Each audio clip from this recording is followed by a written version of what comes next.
Playbook fans? We are back for another episode. I say we, and it is just me today. I am Sweetcar, and I am riding solo tonight as the co-hosts are busy with other things, but we have a lot to talk about. Week 11 is in the books. So many more injuries that are just derailing fantasy football for a lot of people, and I want to dive into all of that, all of the matchups. We will talk about what is most fantasy prevalent with each matchup this past week. Without further ado, let's kick it off. Thursday night football, the Cincinnati Bengals traveled to Baltimore to take on the Baltimore Ravens. Ravens win this game at home 34-20, cover the 4.5. But the story here is a couple of big injuries. Joe Burrow goes down for the season, and Mark Andrews goes down for the season. Two very, very big pieces in fantasy football, and certainly going to be a hindrance on a lot of lineups for sure. With the Burrow situation, I mean, Jake Browning's going to step in. Definitely not a startable fantasy quarterback, so you're going to have to pivot elsewhere. With the Andrews situation, everybody thinks it's an automatic Isaiah Likely plug and play, but it hasn't necessarily panned out that way, so I would still have some reluctance and hesitation there.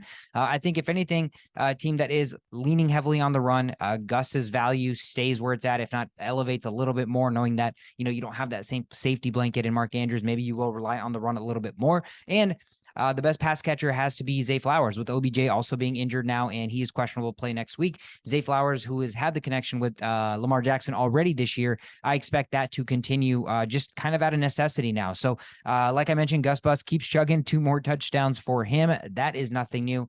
But other than that, I mean, that's really ultimately what I saw. Jamar Chase's value on the other side is certainly going to take a dip. You have to think about the fact that it's another Devontae Adams-like situation where you have a superstar receiver with a quarterback that you have questions, if they can get them the ball consistently and enough. So the target certainly should still be there. T. Higgins still dealing with an injury. So I think, if anything, Chase has to be the guy, or the only guy that, a backup quarterback who we haven't seen a ton from can support, if that, but you're still going to play Chase. He's obviously not somebody you can put on your bench. So that's the unfortunate situation there. Next game on the board, the Cleveland Browns were hosting the Pittsburgh Steelers, win this ugly divisional defensive battle, 13-10 final. They covered the 2.5-point spread, but under 34.5. What a low under, and it still cashes. Big story here, though, actually not yesterday with the game or during the game, but today, Matt Canada has been relieved of the offensive coordinator duties. I think Steelers fans, I think even general football fans, are absolutely thrilled and relieved that finally this is over. This is an offense with a ton of talent, maybe outside of the quarterback position, but to not have it click at all whatsoever. Canada has been the focal point. He's the guy calling the plays. So yeah, at some point you can have the players go out and perform, but Canada's play calling has been absolutely sus, and that's, not brand new information. I think it was a long time coming. They were getting away with wins, being outgained and basically outplayed, but the defense will bail them out. So they need to see something more from the offense. The running game has started to get going, which is really, really nice to see. Hopefully, the new offensive coordinator, whoever takes over, is going to take over the play calling duties for the interim for the rest of the season. Hopefully they can lean into that, as well as get guys like Pickens and Deontay involved. You don't like to see this target share for Deontay Johnson, a guy that we absolutely know as football fans is getting open. There's no doubt about it. So you cannot tell me that the targets aren't there because the players aren't playing. So that's absolutely not the case. One thing that's really, really interesting about Jaylen Warren, a crazy stat, right? Since week 7, Jaylen Warren is 33rd in the NFL in total carries. Okay, 33rd in the NFL, 32 NFL teams. So he's not even a starting running back equivalent of total carries he's gotten since week 7. In spite of that, he is 2nd in the NFL in rushing yards, and he is 1st in missed tackles forced. 33rd in carries, yet 2nd in rushing yards and 1st in missed tackles forced.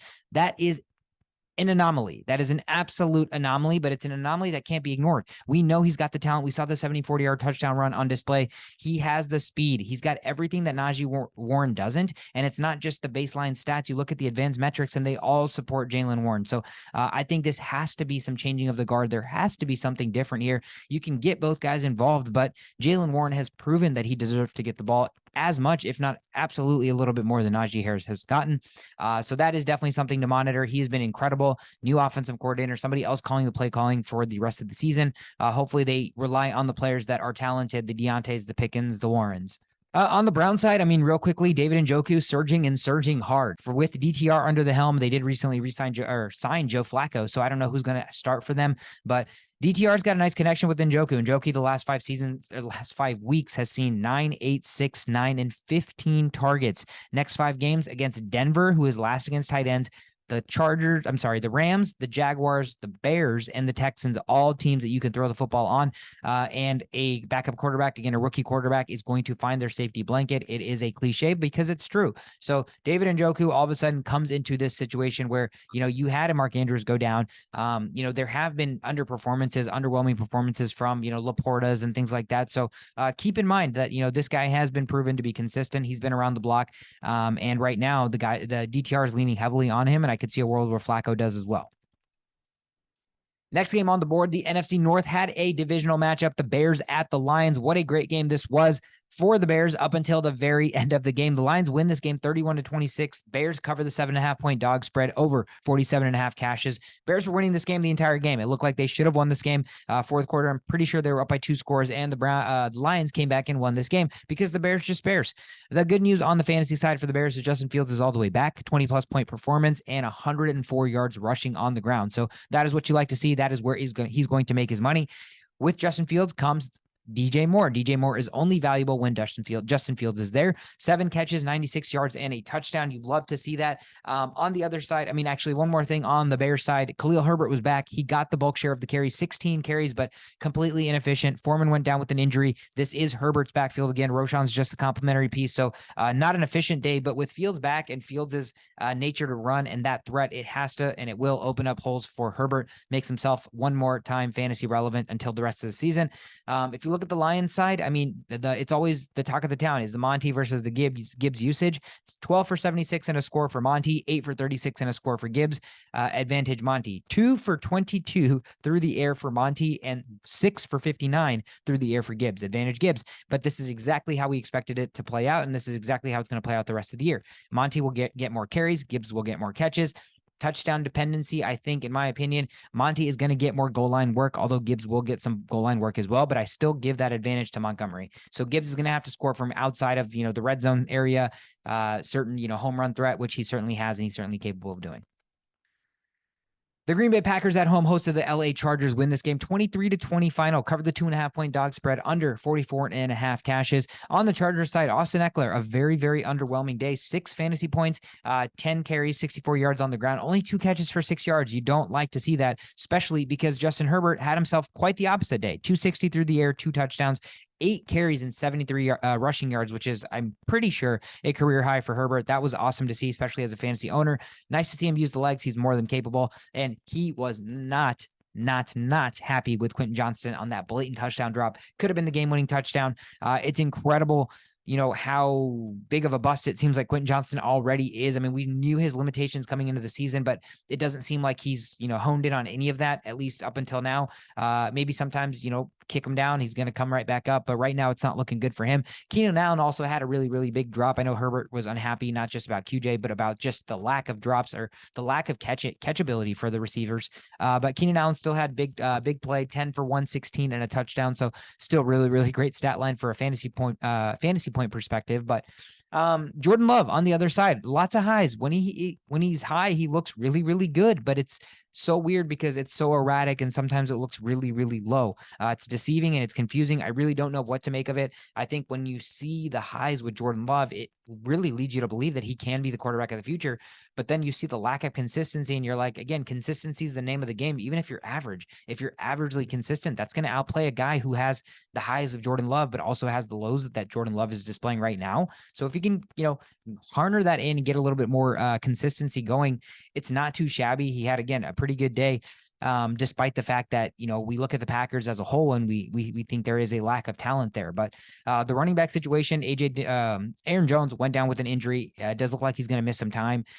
His backup is AJ Dillon, but the backup to that, Wilson also got hurt. So it looks like it's AJ Dillon's backfield basically, which is very deceiving. We've seen this situation play out time and time again, and he does not perform like we expect him to. So I would have my reservations. If anything, I'm looking at Jaden Reed. If Jaden Reed's still a free agent for you in your league, he's not only the focal point of the pass catching, but he gets running end arounds. He gets handoffs. He's in the backfield a lot. So I think he's their gadget type. He had 3 for 46 and a score through the ground, 4 for 46 through the air on 6 targets, which was tied for the leader on the team. So I think Jaden Reed's the guy that's going to benefit the most with Aaron Jones and Wilson going down. But you would think by nature of pure volume, Dillon should as well.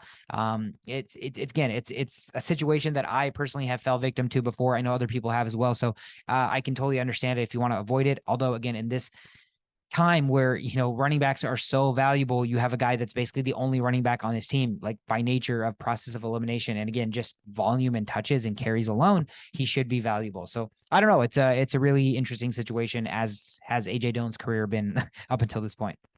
The Miami Dolphins hosted the Las Vegas Raiders, win this game 20-13. Vegas was a 14.5 point underdog, so they covered that under 44.5 cashes. Let me start and talk about the Dolphins and their defense. Their defense has shifted over the last couple of weeks. Jalen Ramsey's back. He looks incredible. I think passer rating given up of 0, 3 interceptions already since he's been back. But the Dolphins defense all of a sudden is very, very solid. They're doing a really, really good job of limiting the big game. You have Ramsey again, who not only is just a lockdown corner, he plays safety, he rovers, he does anything. And so complement that with the other guys, Xavier Howard and stuff, and all of a sudden that looks like a formidable defense. Devon Achane, very, very unfortunate situation. If you were able to, start him, you're ecstatic because he's coming off the IR. He was so electric when he played. He got 1 carry and he got hurt again. I want to say I'm, surprised, but I'm not. We know his size is not meant to be an every down back in the NFL, which also means that even the limited touches that he gets, all it takes is a hit here or there. The size stigma was real coming in pre-draft. That's part of the pre-draft process, why he dropped a little bit. But the speed was what, latched him on and held him on to be a 3rd round pick. So I think, again, this is not a surprise. It's unfortunate to see because he's so electric, but what that means is it is Raheem Mostert's season, and that season continues. It's been continuing all year, 22 more carries for him this game. So there's really nothing else that's stopping him. Salvin Ahmed also just tweeted out saying that he might be out for season, and I think he is. So looking ahead to 2024, something along those lines with this tweet. Jeff Wilson did not play, and now I think out of necessity, Jeff Wilson jumps in and is the backup. So I think he'll get activated. He is worth a roster spot, I guess, just because, again, Mostert later in the season, he's 31 years old. I know he keeps saying that, but it's because it's such an anomaly for a running back to get this usage at this age, still be productive, and still have the longevity to play a full season without getting hurt. So that's why I think you have to roster Wilson in this situation, but I don't know what you're going to get from him because they are leaning and riding on Mostert, and he's delivered. So rightfully so. You look at Tyreek Hill, 10 for 146 and a touchdown. The MVP run just continues. Again, you heard it here first. I personally think he's the MVP. I don't know anybody else that was saying that, 4 weeks ago, but I think Tyreek Hill is the MVP of the National Football League. And he did get hurt, but he already said he's going to play, and he's just sad about not being able to play Fortnite. So something on the hand or the wrist, but seems like it's not going to impact his ability to catch the football. Jalen Waddle, his partner in crime, continues to be probably one of the biggest underachievers of the season, right? Just has not produced the way we expected him to. A 2nd round pick. I mean, it's been bad. It's been all Hill, basically. It's been Hill and the running backs, and that's about it. Waddle has truly, truly been a second fiddle, but not a second fiddle that you're happy about starting, a second fiddle that you feel like you're forced to start and continues to underperform. So it has been a bad season for Jalen Waddle. Nice to see Devontae Adams get in the end zone, 7 for 82 and a score, first touchdown since week 3, I believe. 13 targets for him, which is nice to see. Aiden O'Connell, the young rookie, is going to feed him, and he has done so, and he's going to continue to do so. Trey Tucker, next highest targets with 7. So I think it's Devontae Adams, full send for the rest of the season. I don't know what to make of the Raiders. Their defense is playing well. Aiden O'Connell, 3 interceptions, probably not the answer, but right now you're really not. You don't have many other options, so I think you got to roll with what you got. But it is nice to see the volume for Adams, and I think that's going to continue the rest of the season. What that means on the other side is Jacoby Myers. I think at this point you probably can drop him. He had a nice start. He had that connection with Jimmy G, but since Jimmy G's been hurt, the other 2 quarterbacks haven't had the same connection with him. So it's unfortunate, but I think you can drop him. And you got to be unhappy about Josh Jacobs, 14 for 39 through the ground. But I think what you've been relying on is all the pass catching, and all of a sudden with O'Connell, it's 1 for 12 this week. So is that inconsistency because O'Connell? Is it just this week and we don't want to make a ton of it? Dolphins defense, again, give him some credit. But we will see. Jacobs obviously still a must start, but you don't like the volume as a pass catcher, especially when the running has been and continues to stay inefficient. The Commanders might be the worst team in football. The Giants and Danny DeVito came in here and beat the Commanders on the road 31-19, 31 points. The freaking Giants put up on the Commanders with Tommy DeVito? Are you joking? They cover the 7.5-point dog spread and they win the game outright by 12. You could have taken their alt line and been a millionaire. Over 39.5 cashes. Incredible. I don't understand how bad this Commanders D is. I mean, I get it. They traded away their edge rushers, so you kind of expected them to be bad. But Tommy DeVito putting up, top 10 quarterback play this week performance, I don't think anybody in any stars, any Giants fan, Tommy DeVito's family probably didn't expect this to happen. So this was incredible for him. And those 2 passing touchdowns, you know who they went to? They went to your boy, Saquon Barkley, 4 for 57 and 2 touchdown catches, 14 carries for 83 yards on the ground, 28 fantasy points, RB1. We have been waiting for this moment and it is finally here. Don't care how bad the quarterback play is. Feed this man. He is a top 3 talent in the NFL at the running back position, but we completely forgot about him because he plays for the Giants and this abysmal offense. But incredible for him. Sam Howell, 3 interceptions, sacked 4 times. I think it's apparent that you can start every defense playing against the Commanders because even though Howell is a gunslinger and he'll put up the yards, probably get you a couple touchdowns, he is really, really good for a couple of turnovers and at least 3 to 4 sacks.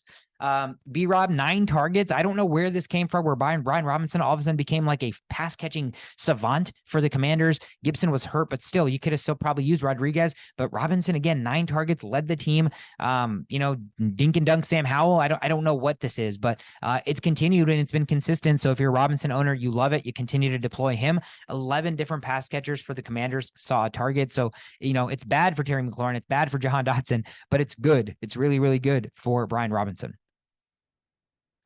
The Dallas Cowboys were at Carolina against the Panthers, and that terrible run defense. Was this the week that Tony Pollard was finally going to get into the end zone? It was. He found the end zone and still didn't have that great of a game. 12 for 62 through the ground and 4 for 19 through the air. So, you like to see a little bit more, again, based on where you drafted this guy, who's probably your RB1. If you got lucky, maybe RB2, but got into the end zone. That's all that really matters here. We will take it. We want to see more. We want to see the consistency here, but 33-10, the Cowboys demolished the Panthers, covered the 10.5-point spread under 43.5 cashes. Dak also just kind of a decent game because the defense came up big again, man. Deron Bland, 4th pick 6 of the season, man, is on a mission. He has been incredible. The Cowboys defense is scary. I've said it, every single week. I feel like they are so scary. And if you catch them in the wrong week, man, they're going to beat you so bad that you're going to stand no chance. And your offense can play well, but that defense is just so freakishly scary. Micah Parsons, another 2.5 sacks, like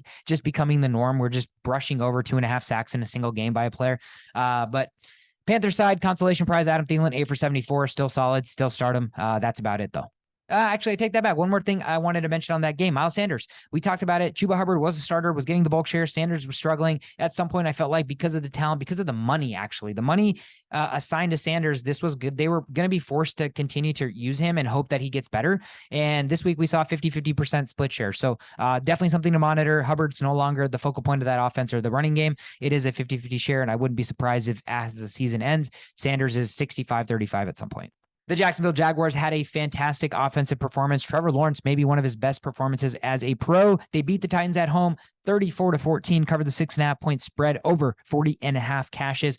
Let's talk about the Titans real quickly. DeAndre Hopkins, the only real guy I want to talk about, 4 for 59 and a touchdown on only 5 targets, which did lead the team, but it was only 5 targets because Will Levis only threw the football 17 times.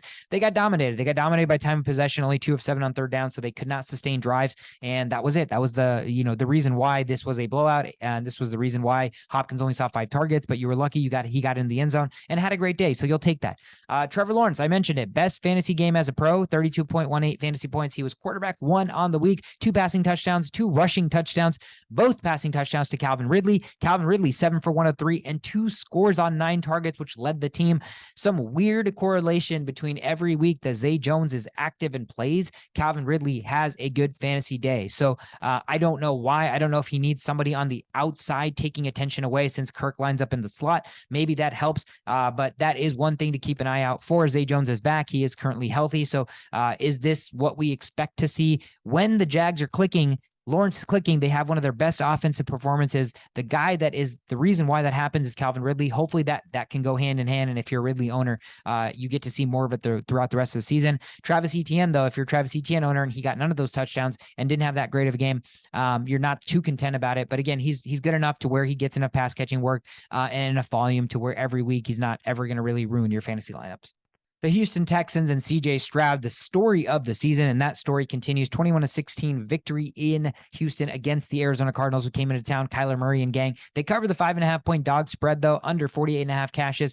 Kyler is right back to being a quarterback one in fantasy football, just simply because he had 7 carries for 51 yards and a touchdown. I mean, on the ground, that's all that matters. Everything else on the air, through the air, is just a bonus. And so when you know you have this kind of floor on from a rushing perspective for a quarterback, it's easy to understand where the appeal is. So Kyler Murray, welcome back.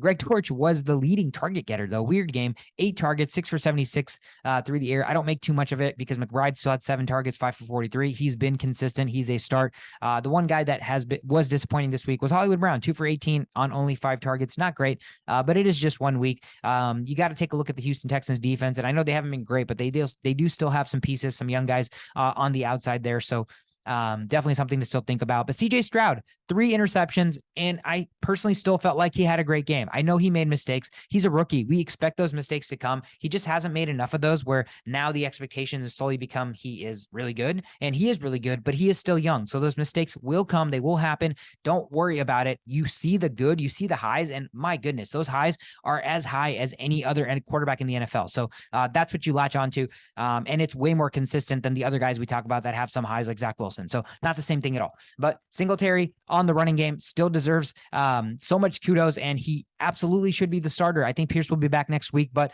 there's no way you can hand the job back to Pierce when Pierce has done nothing with it all season. And in Singletary's short time as a starter, he had back-to-back 100-yard performances, 22 for 112 and a score, 2 for 6 through the air.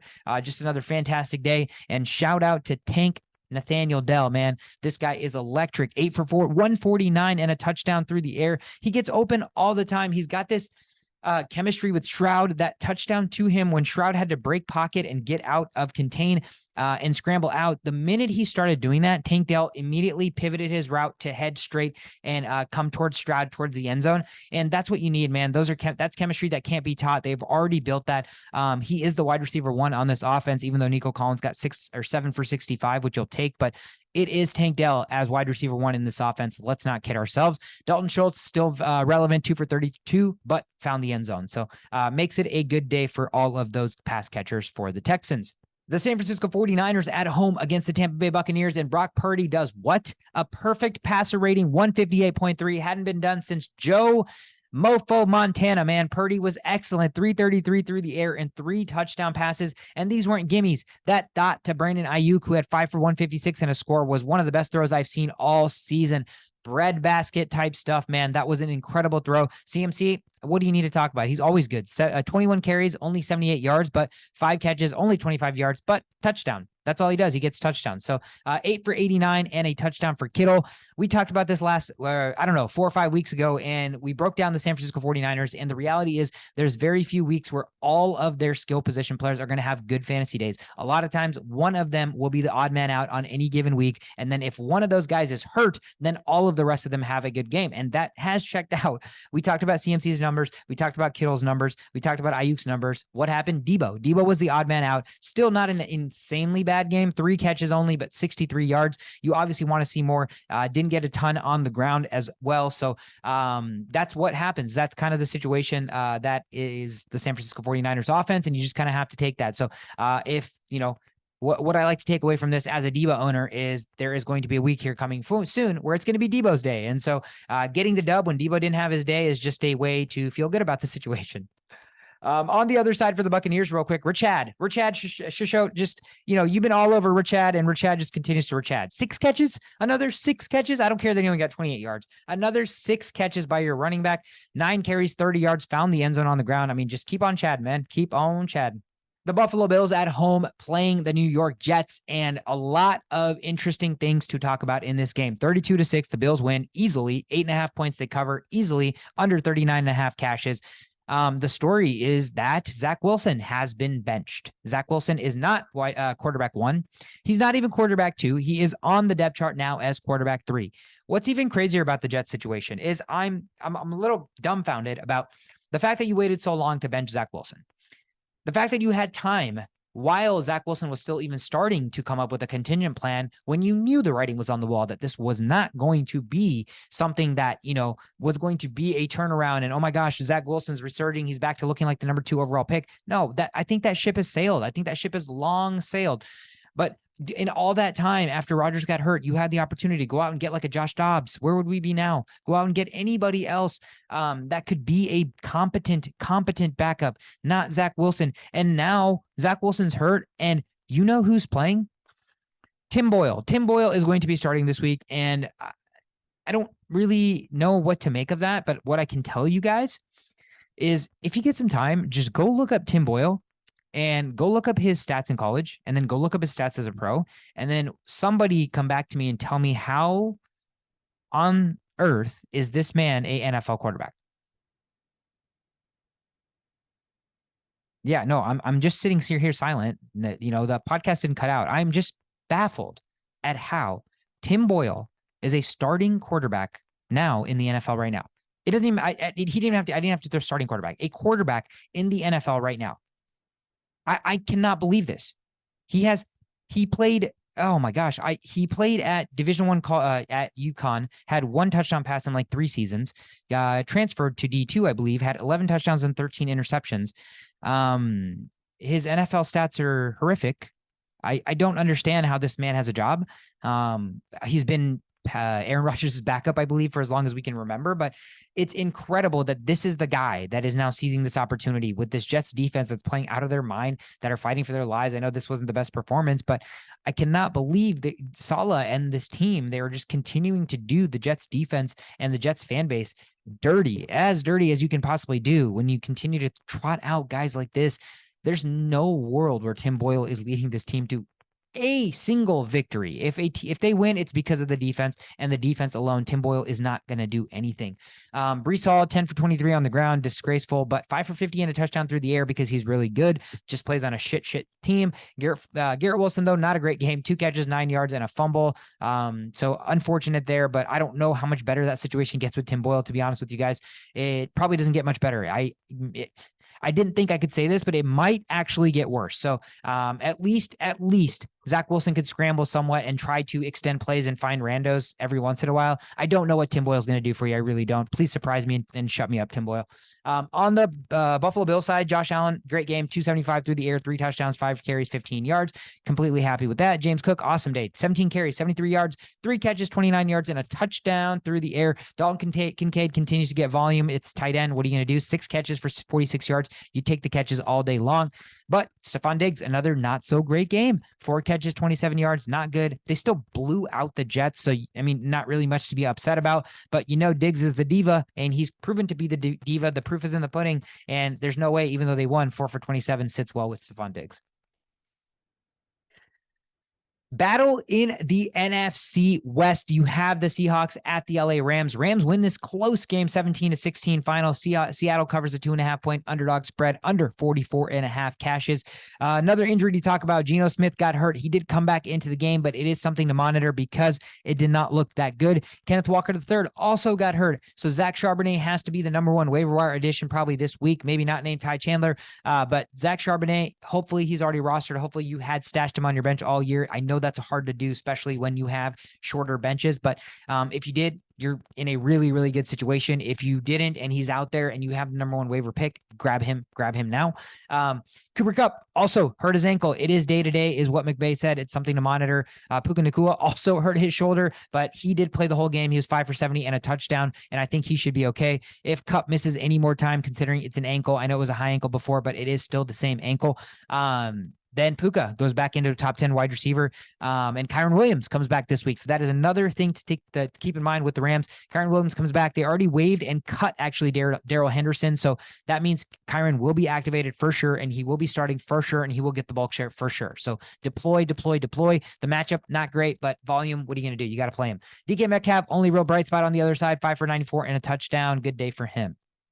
Sunday night football, I was there in Denver in the cold, rooting on my Minnesota Vikings as they faced the Denver Broncos.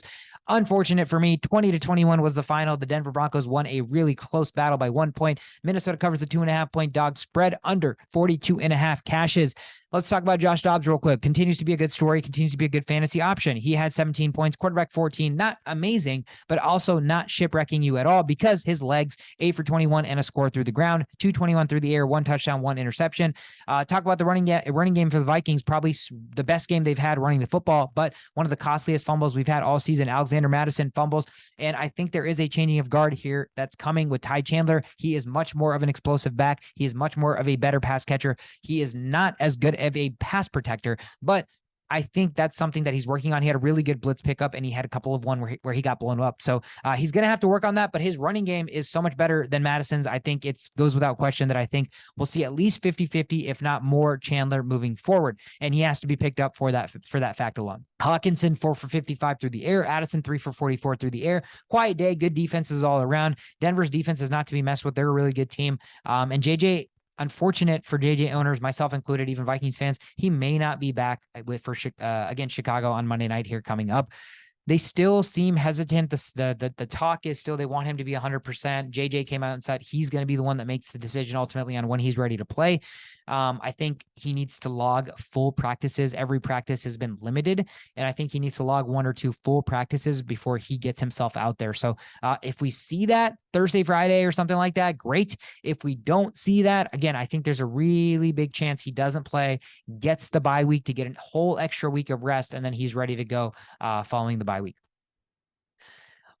Last thing I'll say, he did come out and also say that he doesn't care about your fantasy football team. So it sucks for us. Still love you, JJ. So no, not salty here at all. Kind of, not really. But Cortland Sutton, the bright spot on the Broncos, continues to get in the end zone, 4 for 66 and a touchdown. Mossed Mekhi Blackman to win the game and score that touchdown. So props to him. He is a stud. Monday Night Football to end the rundown here. Chiefs, Eagles, Super Bowl rematch in Arrowhead. Eagles win this game 21-17. Bad weather all around. Cover the 2.5-point dog spread under 45.5 cashes. Chiefs need wide receiver help badly, guys. I mean, I don't know how much more apparent it is than we saw on display here. Justin Watson led the team, 5 for 53, did find the end zone. Travis Kelce, 7 catches, only 44 yards, also did find the end zone. But Mahomes, I said, found the end zone twice there. Another subpar fantasy day. He was quarterback 15 on the week with 16.88 fantasy points. Now QB 8 on the season. And get this, under 20 fantasy points in 6 of his last 7 games. That's not what you drafted Mahomes to do. That is absolutely not what you drafted Mahomes to do. Mahomes could still put up, 3 or 4 or 5 or 6 back-to-back 30-point performances to end the season, and all this would be for naught. But up until now, you can say Mahomes was drafted, quarterback 1, 2, or 3. You can say that he has been very, very underperforming, and I don't know if he's going to hit his ADP at this point because Allen and Hurts are pretty firmly locked up there. Lamar is up there. I don't know, man. Mahomes not running enough, and there's no pass catchers to get multiple touchdowns. Teams are honing in on Travis Kelce, and who's going to beat you? I mean, Rashee Rice is nice, but he's not getting the volume. He's not getting the workload. They need a true alpha. They don't have one. So it is really unfortunate. Pacheco saw some good volume, 17 for 79 on the ground, but unfortunate for Pacheco owners, no passing usage at all. So really, really limits his upside there. Hurts, never a doubt. Doesn't even have to have a good fantasy passing day. 150 yards through the air, 1 interception, no touchdowns, but 12 carries, only 29 yards. Doesn't matter. 2 rushing touchdowns, 18.9 fantasy points, QB 11 in his worst finish since week 1 when he was QB 19. Since then, inside of those 2 times, QB 9 or better every other week. So that is the model of consistency. Nice to see DeAndre Swift back in the end zone, 12 for 76, 3 for 31 on the air. Great game for him. AJ Brown, boys, 1 catch, 8 yards. L'Jarius Sneed was covering this man and might have had the best game of his career. Again, completely shut down AJ Brown. Devonta Smith got 6 for 99 through the air as a result of that. So good day for Devonta Smith. But man, AJ Brown, one of his worst weeks, 1 catch, 8 yards. You probably expect him to come back next week and have an absolute monster performance. That was the slate of games. No bye weeks, losing my voice, can't breathe. So much to talk about, so many injuries. It is so unfortunate to see injuries, man. I don't care if I don't own the player. It's not even my favorite team or anything. Just for the love of the sport, you want to see the best guys out there. So another week where I had to unfortunately list so many guys who are not only just hurt for a week or two, but out for season. And that's just the last thing you want to see as a football fan. But closing thoughts here. I mean, it's a short week. Remember that Thursday is Thanksgiving. There are 3 football games: Packers, Lions, Commanders, Cowboys, 49ers, Seahawks. Eat a lot of good food and watch a lot of good football. Hopefully your fantasy teams play well for you. But because of that, waivers obviously go through Wednesday. Make sure you set your lineups ahead of time. Injury report and news is really important for those 6 teams because the practices on Wednesday where typically guys get rest and stuff. If these guys aren't practicing and they play Thursday, that's probably a bad sign. So definitely keep all of these things in mind. Black Friday, we have our first game ever in NFL history, Dolphins at Jets. So again, that's another 2 teams where short weeks again for both of them. So keep all of that in mind, guys. Thank you so much for tuning in. If you're watching on YouTube, hit the like, hit the subscribe button, help spread the word. If you're listening, you can listen to us on any podcast platform. Follow us on socials, Instagram, Twitter, TikTok, @The Only Playbook. I am Sweetcar. Have a happy Thanksgiving. Eat a lot of turkey. See you guys.